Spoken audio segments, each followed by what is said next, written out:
Kawan pengen juga dulu jadi sesuatu ciri awak tak sedar dulu waktu kita hidup dulu dia bukan dulu awak lagi baron awak berlawa saman देखी गई हो awak saman pun tak berlawa masyarakat kamu sokal malam punya dulu sokal malam punya punya awak masyarakat punya jadi bosan berlawa Asal guru मुझे कहो श्रेष्ठ पूर्णिमा कहाँ को आ जाए श्रेष्ठ पूर्णिमा कहाँ को आ जाए हम कभी नहीं हुए सेटा पर कहाँ है ना को आ जाए श्रेष्ठ पूर्णिमा से मुझे पूछे पाया अच्छा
हमें स्वागत करी ताको क्वेश्चन के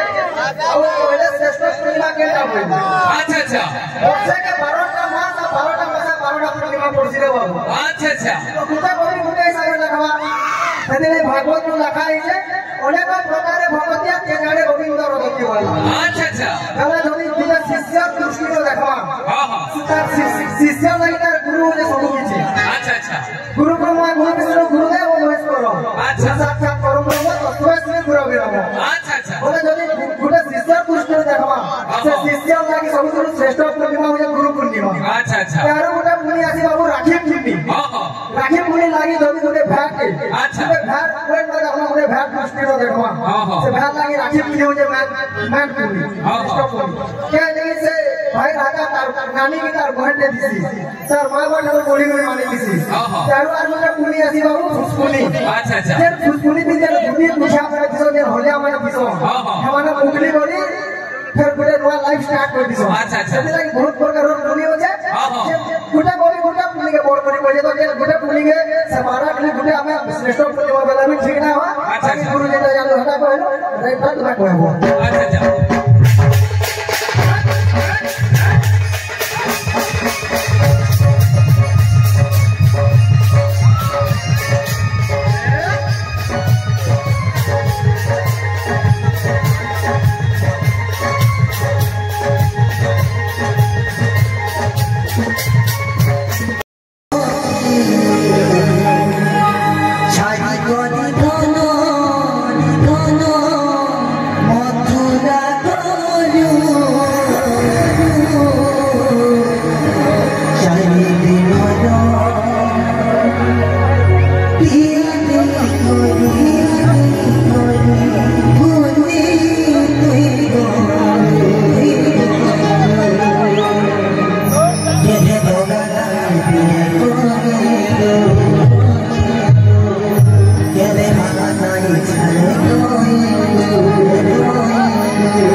देखीचु एनके केते केते मार्क्स हेला आदि एनके टिके देखो बोलजो Yeah.